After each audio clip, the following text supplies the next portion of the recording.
저는 공동한 빌립보서 4장 10절에서 20절의 말씀을 가지고 하나님의 능력, 이러한 제목의 말씀을 가지고 오늘 나옵니다.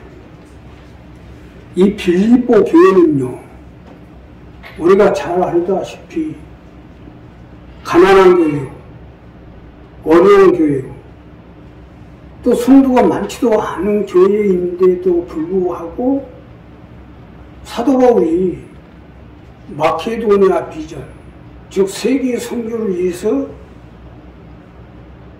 그 일을 함에 있어 이끌어낸 거예요. 이러한 하나님의 뜻을 받들어 나가는 사도 바울의 선교 비전에 함께 했기 때문에 하나님이 보여주시고 하나님의 능력이 같이 해서 빌립보 교회야말로 하나님의 축복된 교회요, 재물의 복, 물질의 복을 받아서 오늘날 세계 선교가 일어날 수 있도록 받침대가 됩니다. 자, 세상 점점 못 들어가고 코로나로 인해서 말로 할 수가 없어요.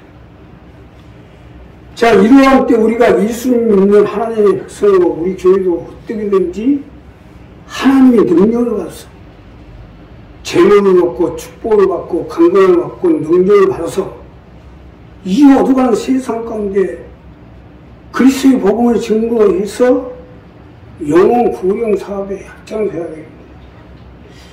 이러한 목적을 이루기 위해서는 어떻게 해야 되는지 본문 말씀하고 있는 겁니다. 첫째로요, 싹을 잘 내십시오. 우리가 하나님의 능력이 우리 가운데 역사하기 위해서는 싹을 잘 내셔야 됩니다. 싹을 잘 내야 하나님의 능력이 같이 하기 때문입니다. 자, 오늘 이 본문 첫 번째로 보면 내가 주 안에서 크게 기뻐하면 너희가 나를 생각하던 것이 이제 다시 싹이 나니 너희가 또는 이를 위하여 생각은 하셨으나 기회가 없었느니라. 즉 싹을 잘 내라는 거예요. 주 안에서 크게 기뻐함은 너희가 나를 생각하던 것이 다시 싹이 나미니, 싹부터 잘 내라는 거예요. 이것이 본문에서 첫 번째로 우리에게 요구하는 말씀입니다. 자, 그러니 우리 하나님의 능력이 우리 가운데 같이 하기 위해서는 싹을 잘 내시도록 하세요.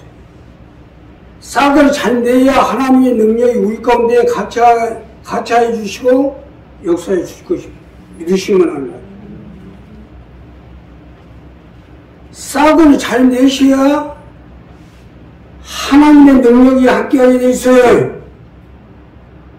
가정의 싹, 자녀들의 싹, 가족의 싹, 사업장의 싹, 싹을 잘 내야 하나님의 능력도 같이 해 주실 것 아니냐 이거예요. 사도 바울 선생이 이제 싹이 나느니 하는 것은 싹이 있어야 하나님의 능력도 같이 할 거 아니냐는 거예요. 사실 맞는 것은 사람이 잘 되냐 못 되냐 하는 것은 그 싹으로 날 수가 있어요. 부모가 자식이 여기 있어요. 자식들을 가만히 보면 이 자식은 언젠가 한번 성공을 하겠구나. 싹으로 날 수 있는 거 아니에요? 이거 뭐 태어났을 때 얼마 되지도 않았고 짜박짜박 걸으면서도 그냥 싹수가 넣으라면 그 잘 될 리가 있겠어요? 하나님도 마찬가지요. 우리 예수 믿는 하나님의 백성들이 싹을 보는 거예요. 이 사람도 죽음에서 죄에서 파멸에서 하나님의 백성 삼아주시고 교회에 세워주시고 교회 하나님의 백성으로 교회에 나왔는데 하나님도 우리의 싹을 본다는 거예요. 이 사람은 교회 가운데 밑거름이 되고 받침대가 되고 이 사람은 교회에 아주 도움이 됐구나. 하나님도 이러한 것을 보고 나서 우리에게 도와주시고 함께해 주시고 하나님 능력을 같이 해준다는 겁니다. 그래서 쌀을 잘 내야 된다는 거예요. 어떻게 보면 어떤 삭이 나오냐에 따라서 그 사람의 운명이 결정된다는 거 아닙니까? 쌀수가 놀라면 돼. 우리가 화분에 있는 나무도 이파리도 보면 그러잖아요. 싹수가 노려주면 다 내버리잖아요. 교회도 마찬가지, 세상도 마찬가지, 사회도 마찬가지, 한 가족의 가족도 마찬가지, 부모와 자식 간의 관계도 마찬가지. 싹수가 노려주면 버려지게 돼 있어요. 등한시하게 돼 있고. 자, 그러기 때문에 너희가 나를 생각하는 것이 이제 다시 싹이 나니 사도 바울이 크게 기뻐함은 이 말씀입니다. 그러니 우리 이 부분을 정리하셔야 돼요. 우리 예수 믿는 하나님의 백성들에게도 하나님의 도움을 받냐 못 받냐와 직결된 문제예요.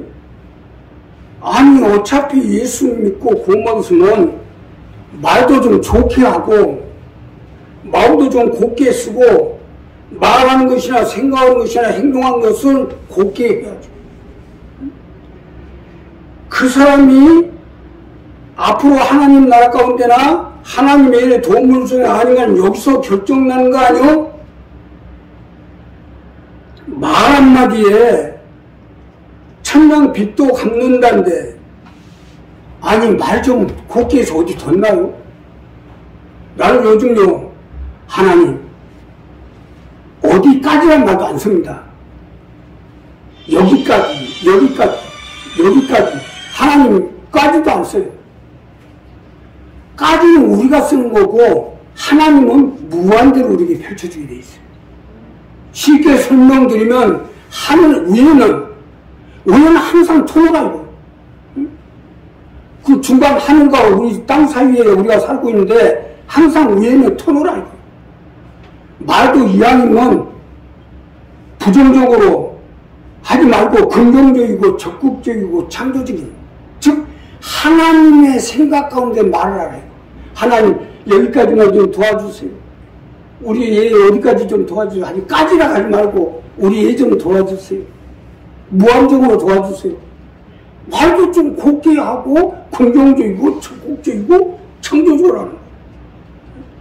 자, 항상 하늘은 활짝 열어놓으세요. 자녀들을 놓고 사업장을 놓고 싹을 잘 내서 이 자녀가 하나님 잘 자라게 하시오. 하나님 이 자녀가 잘 자라서 사회 가운데 믿음 가운데 교회 가운데는 하나님 나라 가운데 귀하게 쓰여진 자녀가 될 수 있도록 하나님 붙잡아 주옵소서. 하나님 우리 사업장이 시작은 미약하나 나중한 창대한 역사가 일어나게 도와주옵소서. 이렇게 곱게 하면 뭐 달라져. 자기 스스로 그냥 말로 다 끌어버려. 말로 하나님을 도와주라. 싹을 잘 내시라고 이거예요. 기왕이면 덩치기만 하고 말도 곱게 하시고 또 생각도 곱게 하시고 또 행동도 곱게 하시라고.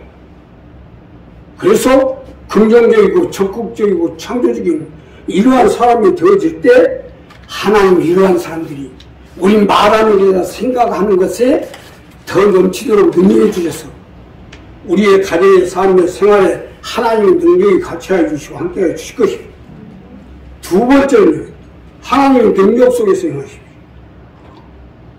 우리가 하나님의 능력으로 살아가기 위해서는 하나님의 능력 속에서 행하도록 하셔야 됩니다. 자, 오늘 이 본문 두 번째로 보면 내가 궁핍함으로 말하는 것이 아니라 어떠한 형편이 내가 자족하기를 얻느니 내가 비천에 철줄도 하고 풍부에 철저로 하라. 모든 일에 배부름과 배고픔과 풍부와 궁핍에도 일체의 비결을 배우느라. 내게 능력 주시는 자 안에서 내가 모든 걸 할 수 있느니라. 즉 하나님의 능력 속에서 살아가는 배고픈 것이나 궁핍한 것이나 죽은 것이나 아픈 것이나 여러 가지 어려움이 있을 때 그러한 어려움 속에서도 하나님의 능력 속에서 오늘 본문 두 번째 말씀은 이 하나님의 능력 속에 행하는 겁니다. 자, 그러니 오늘 우리 이 부분을 분명히 정리합시다. 우리가 하나님의 능력 속에서 행할 때 하나님 능력이 함께 주실 것입니다. 믿으시면 하면. 하나님의 능력 속에서 사도 바울은 세계의 선교의 사명을 이루어 나감에 있어 숱한 고생을 다 했어요. 굶주리고 감옥에 갇히고 태장을 40대나 맞고 또 거의 죽다시피 했고 배가 파손인데 바다에서 거의 죽음에 이르기까지 수많은 어려움을 당한 사람. 그러나 그때마다 하나님의 능력이 같이 함으로 이 모든 고난을 이겨나갈 수가 있었어요. 사도 바울이 빌립보 교회에게 주시는 말씀은 바로 이 부분입니다. 쉽게 설명드리면 모든 일에 하나님의 능력 속에서 하더라는 거예요. 어려움이 있을 때도 그 어려움 속에 하나님의 능력이 같이 해줘야 돼요. 배가 고픈 것도 하나님의 능력이 같이 해야 돼요. 내가 배고플 때나 굶주릴 때나 어려울 때나 슬플 때나 극한적인 환경이 올 때나 병으로 인한 고통을 당할 때나 하나님의 능력 속에서 아프고 하나님 능력 속에서 굶주리고 하나님 능력 속에서 어려움을 당하고 하나님 능력 속에 우겨싸움을 당하면 하나님 풀어주시게 돼 있다. 이게 그냥 하나님하고 좋을 때는 예수 잘 믿고 뭐 아주 불러불러고 성령 충만하고 막 남들은 막 하나님 죽고서 기도할 때 막 방언으로 기도하고 하는데도 조금 어려운 속에 들어가면 그냥 하나님 어디냐고 원망이나.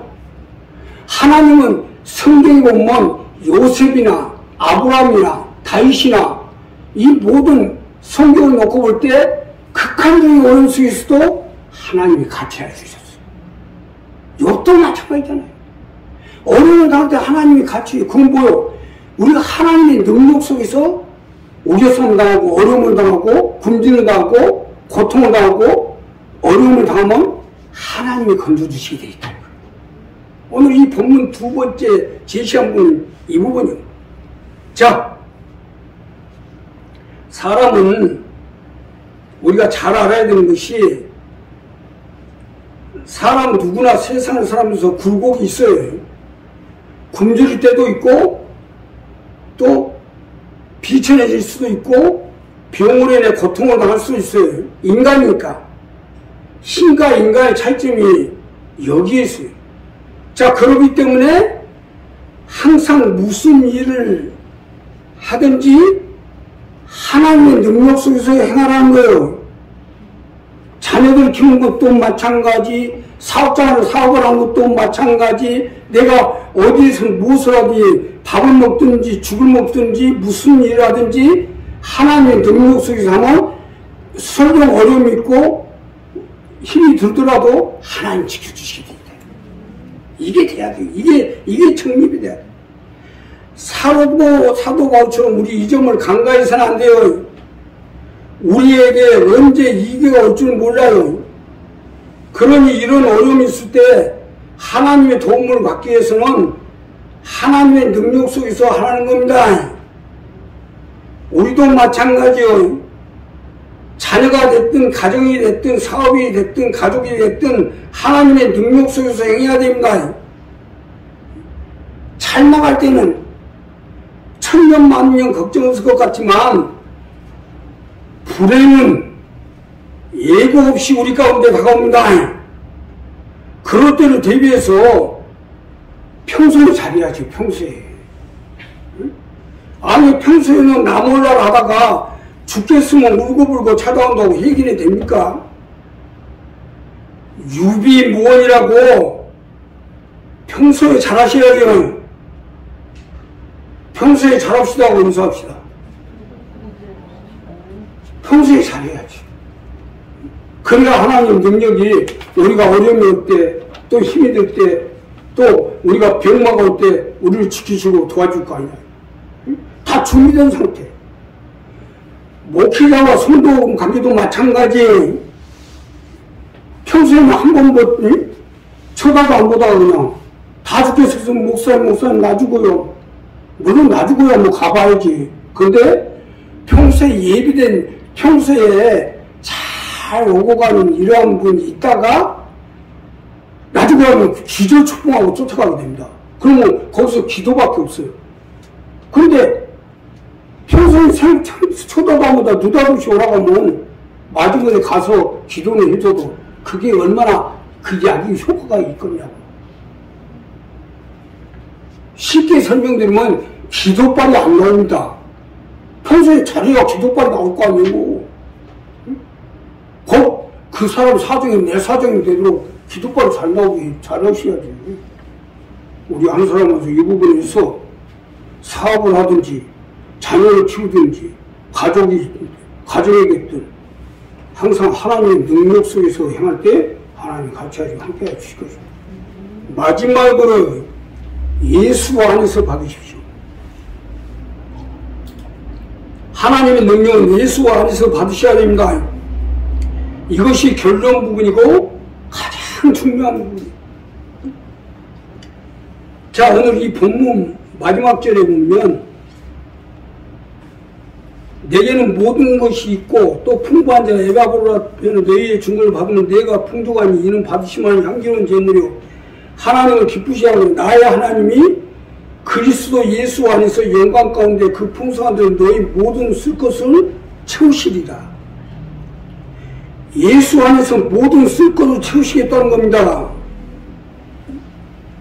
풍성하게 넘치도록. 그러기 예수 안에서 받으시려 하는 겁니다. 내 자녀, 내 가정, 내 사업장이 예수 안에서 받게끔 해야 돼요. 쉽게 설명드리면 내 자녀나 내 가정, 내 사업장이 예수와 연결이 되도록 하라는 거예요. 마르다 마리아 오라비가 산 것도 주님과의 연계 때문 아니에요?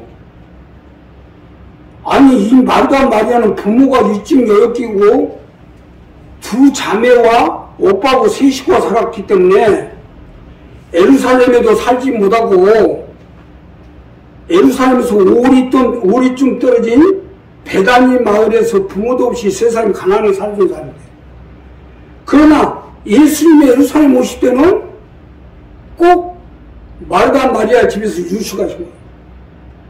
그러니 오라비가 병들어 죽었으나 살아난 거죠. 이것은 죽은 사람이 다시 산 문제만 아니에요. 오는 세상의 영생하고도 직결된 문제예요.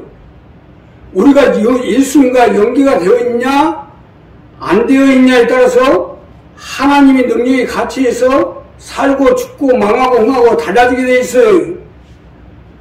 아무리 우리가 열심히 해도 예수님하고 연계가 없으면 부질없는 일하는 거예요.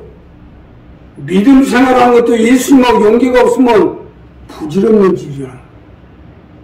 당시에 유대 나라가 해당들이 얼마나 많아요. 각 고을마다 유대 나라에 해당이 하나씩 있어. 또 예루살렘 성전은 얼마나 아름답습니까? 얼마나 크고, 응? 돌 마디마디에다 금장으로 다 입혀놨어요. 얼마나 아름답습니까? 그러나 예수하고 연결 없는 그 교회에 무슨 소용이 있겠어요? 나중에 로마 군대가 예루살렘 둘러싸가지고 한 사람도 살아남지 못하고 다 죽었잖아요. 응? 아무면 예수님하고 연계가 있으면 이렇게 죽도록 놔뒀을 수 있어요? 말도 아니야. 보세요. 병들어 죽었어요? 예수님 살으시잖아요. 근데 어떻게 그 모든 남녀노소 빈부 기천을 막론하고 티투스에 의해서 전부 죽임을 당하도록 내뒀거든요. 그건 뭐요? 말로만 예수하고 그러지 예수님하고 연계가 없다는 얘기 아닙니까? 오늘 그래서 그리스도 안에서 예수 안에서 영광 가운데 그 풍성한 데 너희 모든 쓸 것을 채우시니라. 예수 안에서 받으라는 거예요. 많이 됐든 많이 하든 적게 하든 예수 안에서 해야지. 예수 안에서 받을 수 있으니까. 자, 은행하고 내 계좌하고 연계가 돼야 돈이 입출은 됩니다. 요즘 뭐 핸드폰 하나 가지고는 돈 뭐 1,000만 원, 1억씩 왔다 갔다 해요. 그냥 핸드폰 하나만 가지고도. 그냥 돼요. 은행하고 연계가 돼 있으니까 되지. 이와 마찬가지 우리도 예수님하고 연계가 돼 있어야 우리가 기도하면 하늘에서 응답이 떨어지게 돼 있다. 예수하고 연계도 없이 아무리 기도해봐요. 저거 밤낮 이렇게 시끄럽게 그냥 막 삼각산에 가서 얼마나 따다라닥다가는지 막 국가에서 삼각산을 딱 차단해서 못 가게 만들어 못 들어가. 문제는 삼각산에 가서 따다라닥닥이 아니고 오사리 기도원 공동묘지 가서 따다라닥닥이 아니고 어디에 있든 예수님과 연계관계가 돼 있어요. 그래야 예수 안에서 너희 쓸 것을 채우시겠다는 겁니다. 이게 정리가 돼야지. 자, 요한복음 15장 말씀해 보면 너희가 나를 떠나서는 아무것도 받을 수 없다고 하죠. 사람이 내 안에 거하지 말고 나를 떠나 너희가 아무것도 할 수 없느니라. 바로 우리가 예수 안에서 받아야 된다는 알고 예수님하고 이러한 연계의 관계를 가지고 나가면 하나님이 나를 보고 넣어주는 게 아니라 국가에서 공적 자금을 내리는데 나를 보고 주는 게 아니에요. 이번에 재난지원으로 25만 원씩 1인당 나오는데 나한테 주는 게 아니에요. 국가에서 그 공적 자금을 관리할 수 있는 은행에다 주는 거예요. 은행에다. 이와 마찬가지로 우리가 기도하면 하나님이 예수 안에서 주는 거지 그냥 받는 게 아니다 이거예요. 이것은 믿는 사람들이 상식적으로 알고 해야지. 그러니까 우리 이 부분을 정리하세요. 그래서 우리가 예수 안에서 받고자 할 때 하나님의 예수 그리스도를 통해서 우리 가정의 삶의 생활에 모든 쓸 것을 채우시고 역사해 주시고 은혜를 베풀어 주실 것입니다. 기도하겠습니다. 감사하시오. 오늘 이 빌립보서 말씀대로 우리가 다시 한번 우리 신앙을 재점검하고 해보겠습니다. 하나님 나라의 믿음도 받침대가 되도록 역사해 주시고 도와주옵소서. 예수님의 이름 받들어 기도를 합시다.